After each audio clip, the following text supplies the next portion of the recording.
Hi friends, welcome to Sakthi's kitchen. இன்றைக்கி வந்து mushroom gravy எப்படி செய்கிறதுன்னு பார்க்கலாம் வாங்க. அதுக்கு வந்து கடாய் வச்சுக்கின்னு எண்ணெய் ஊற்றிக்கலாம். நான் வந்து ஒரு 15 சின்ன வெங்காயம் அரைச்சி வச்சுக்கிறேன். இதை போட்டுக்கலாம். நீங்கள் பெரிய வெங்காயம் போட்டதாக இருந்தால் ஒரு 2 மீடியம் சைஸ் எடுத்துக்கோங்க. வெங்காயம் வந்து இப்போ நல்லா பச்சை வாசனை போகிற வரைக்கும் நல்லா வதக்கிக்கலாம். இப்போ வந்து இஞ்சி பூண்டு பேஸ்ட்டு ஒரு அரை ஸ்பூன் போட்டுக்கலாம். சேர்த்து நல்லா வதக்கலாம்.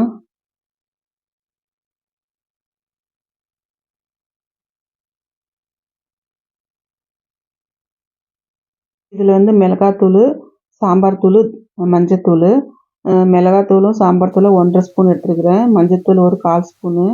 இது வந்து கரம் மசாலா 1 ஸ்பூனு, தனியாத்தூள் 1 ஸ்பூனு. எல்லாம் சேர்த்து நல்லா மிக்ஸ் பண்ணிக்கலாம் எண்ணெயில்.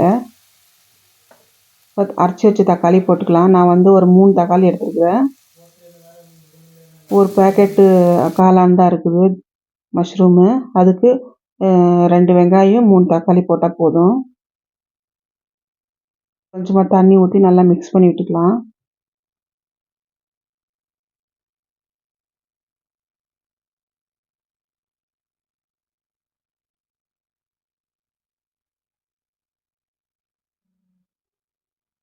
இதில் இன்னும் கொஞ்சம் கூட தண்ணி ஊற்றி நீங்கள் மூடி வச்சுருங்க.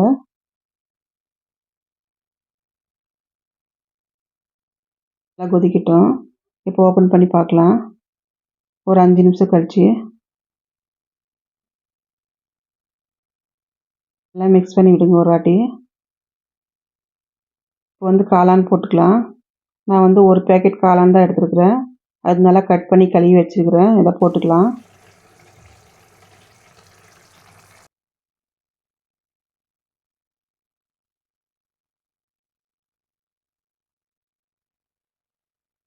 எல்லாம் சேர்த்து நல்லா வதக்கலாம்.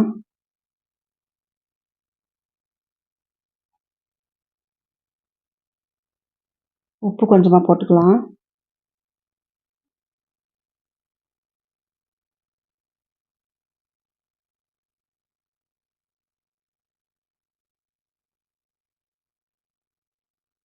எல்லாம் சேர்த்து நல்லா வதக்கிட்டு ஒரு 10 நிமிஷத்துக்கு மூடி வச்சிடலாம்.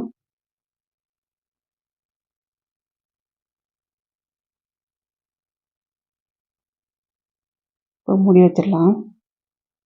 இப்போ 10 நிமிஷம் ஆன பிறகு ஓப்பன் பண்ணி பார்க்கலாம்.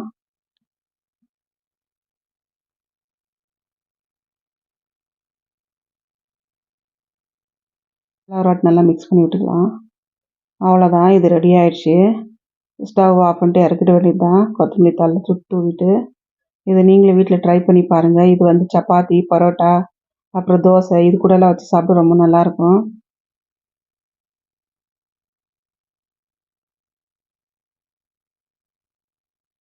அவ்வளோதான், ஸ்டவ் ஆஃப் பண்ணிட்டு இறக்கிடலாம்.